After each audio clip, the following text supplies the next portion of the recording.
Dis donc, tu devrais faire quelque chose pour ta voiture. Tu sais bien que j'y connais rien. Appelle Basvel Autoservice. Ce sont des spécialistes de l'automobile. Et en plus, ils enlèvent même les épaves.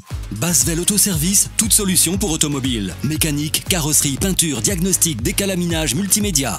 Également achat, vente et échange de voitures avec ou sans reprise. Service d'enlèvement d'épaves gratuit. En ce moment, le check-up valise diagnostic est offert pour un décalaminage de votre moteur. Plus d'infos sur Facebook et sur YouTube Basvel Autoservice. Bonjour et bienvenue. Aujourd'hui nous avons cette 207 qui vient d'arriver.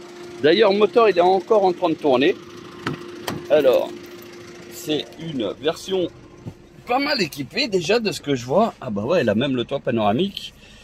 Alors pourquoi on a la voiture ici? Parce que tout simplement qu'elle a 228 000 km. Il y a un triangle ici qui nous donne une indication qu'il y aura peut-être un petit problème, mais sinon à part ça, pas de perte de puissance, il n'y a rien qui est notifié. Et donc les propriétaires de ce véhicule nous demandent de faire quand même une vérification pour savoir s'il n'y a pas éventuellement quelque chose qui se prépare. Donc triangle peut-être pour dire qu'il y a quelque chose. Alors moi je vais couper parce que ils ont laissé la voiture tournante. Et on va essayer de voir si on a un message. Et oui, quand on met le contact, donc la vidange elle est à faire dans 6200 km. Donc ce n'est pas un problème de vidange, ce n'est pas un problème non plus d'huile. Le niveau étant bon, a priori. On va essayer de voir sur le message ici au milieu. Des fois, on peut avoir des messages. Risque de colmatage filtre à particules. Bah voilà. Voilà le problème. Alors, tac. Est-ce que... Ok, donc on comprend mieux. Bon, ça tombe très bien, le moteur est chaud. Et on va donc passer la valise et on va voir qu'est-ce qu'on peut faire. Si on peut faire un traitement directement via la valise, en fait un nettoyage de FAP via la valise diagnostique, ou alors est-ce qu'il faut aller plus loin et démonter le FAP pour le nettoyer, parce que c'est beaucoup trop bouché et du coup il n'y a que ce moyen là. Allez, on va regarder ça. Alors on va ouvrir la voiture de manière à voir ce qui se passe, parce que aussi il y a un contrôle de l'état esthétique. Oula. Oula, alors attendez, je mets... Voilà, donc... Ah ouais, il y a fuite d'huile moteur. Là, on voit que ça goûte bien. C'est bien mouillé. Liquide de refroidissement. Wow. Il est vide le bocal. Ah oui, là c'est chaud. Ah mais le moteur, il est imbibé d'huile. Je sais pas si vous arrivez à voir là avec le soleil. Mais normalement, oui, justement. Ah ouais, mais là, il y a... Là, c'est chaud. De ce que je constate, regardez l'huile ici. Elle sort du turbo. Là, ici. Au niveau de l'escargot aussi. Ah ouais, là, il y a un gros entretien à faire. Le fameux 1,6 litre, on le reconnaît pour ça. C'est que c'est un moteur qui est très bon, mais il a besoin... Ah bah, on a une fuite d'injecteur. Donc comme ça, là au moins c'est visible. Donc l'injecteur ici, il pisse du carburant. Et c'est pour ça que d'ailleurs c'est imbibé. Je pensais que c'était de l'huile parce que là en général, lui aussi, le joint là du petit cache là, c'est la maladie. Mais là on voit que le problème il est beaucoup plus grave que ce qu'on pensait. Voilà, bon, on va en faire un rapport. Donc là, il manque du liquide de refroidissement. Là, ça va être compliqué, là. Alors, sur la 207, ça se passe ici sur le côté. Voilà, on a accès à la prise qui est verte. Et donc, on branche notre câble. Alors, première chose à faire, c'est que ici, il a bien reconnu que c'est une 207, numéro de série, etc. Donc, première chose à faire, c'est surtout un diagnostic, une recherche de panne.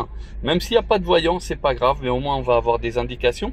Et notamment si le FAP il est bouché, on va l'avoir comme indication. Donc, alors oui, et on fait un test rapide.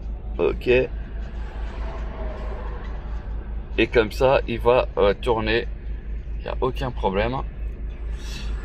Donc déjà il nous trouve des petits défauts, hein, comme quoi mine de rien c'est toujours bon et bénéfique de...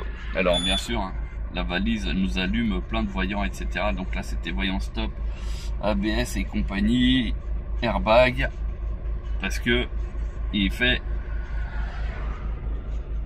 justement une recherche. Donc quand c'est vert c'est impeccable, on est à peu près à 50%, la moitié du temps qui est fait.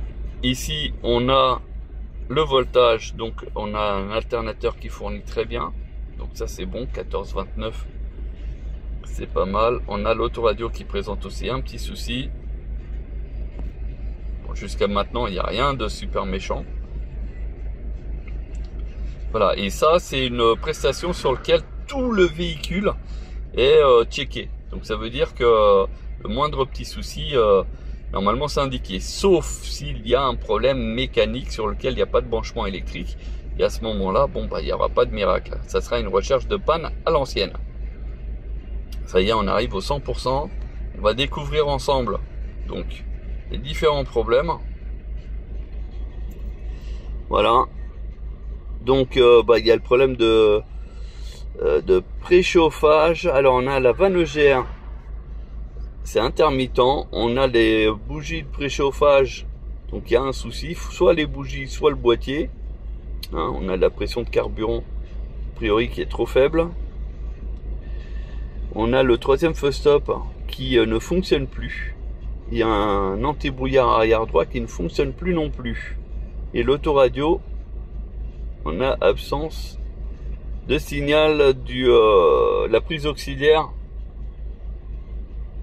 côté gauche. Bon, c'est pas grave, bah finalement il n'y a rien, hein. Il n'y a pas de, comme quoi il y a un risque de colmatage. Donc le risque de colmatage pour ma part, ça serait dû certainement à l'adaptation de la valve, de la vanne EGR. Donc il faudrait éventuellement revoir. Donc ça on va essayer de faire une reprogrammation ou autre, puis on va voir ce que ça donne. Alors, on va revenir en fait sur le calculateur moteur. Donc on va chercher un peu plus loin. Donc comme il y avait un problème de test d'action, voilà, comme il y avait un problème de vanne EGR, donc on va essayer de voir si on peut la tester. Test moto ventilateur, non, test divers. Electrovanne, vanne EGR électrique, voilà. Donc là on fait début et là on va savoir si effectivement il y a un défaut ou pas.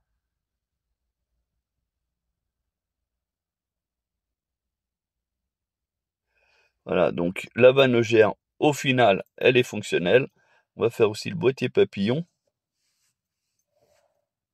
Et en plus j'ai entendu le bruit. Donc normalement c'est fonctionnel aussi. Oups.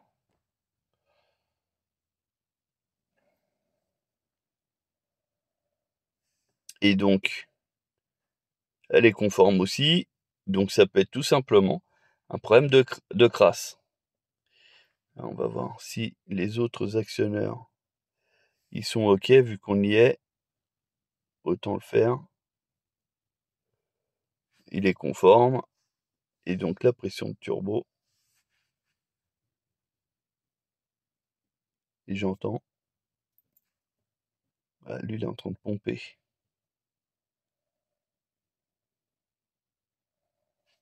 Ok, donc tout ça c'est nickel.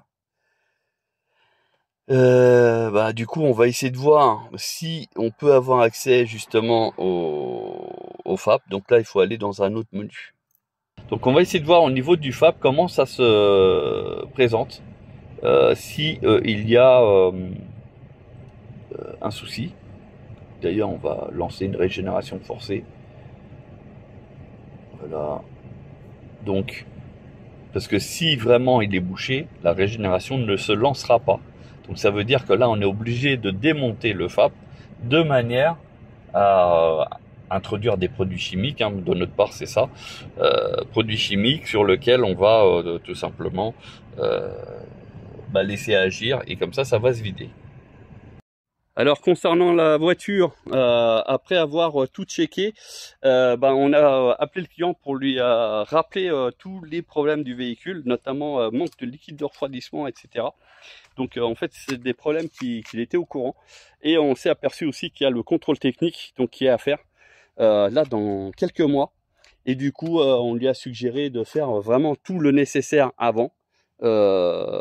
Et donc les injecteurs et compagnie, ou alors de faire le contrôle technique pour savoir s'il y avait d'autres problèmes. Donc là on a décelé un problème de turbo, un problème d'injecteur, de joint d'injecteur, de cache culbuteur, déjà ça dans un premier temps, liquide de refroidissement qui se perd, donc ça veut dire que soit c'est la pompe à eau, ou soit il y a une fuite au niveau du radiateur. Donc tout ça à checker, et puis après éventuellement regarder si il y a un problème de perte de puissance ou autre, pour voir si il y a une autre intervention à faire. Là en l'occurrence c'est un peu compliqué. Voilà, donc on va restituer la voiture du client sans rien lui faire payer, malgré le temps qu'on a passé dessus, parce que on n'a rien fait, à part juste le diagnostic. À la rigueur on fera payer juste le diag avec le rapport s'il veut le rapport, et comme ça on sera tranquille. Et si lui après comme ça il va voir avec soit son mécano à lui, ou soit avec nous, enfin on verra. Et voilà, donc là pour le coup vous voyez, hein, on aurait pu rester sur la prestation qui était initiale, qui était problème de FAP. Et puis au final, hein, vous voyez, il y avait un autre problème, et du coup on l'a averti. On aurait pu faire comme certains qui disent rien et qui s'amuseraient même à faire payer une facture pour pas grand chose. Voilà, j'espère que cette vidéo elle vous a plu, elle vous a intéressé, elle vous a aussi montré un petit peu comment on fonctionne en termes de mentalité, etc. Et puis en espérant que ça puisse éventuellement vous servir. Sur ce, bonne journée et à bientôt.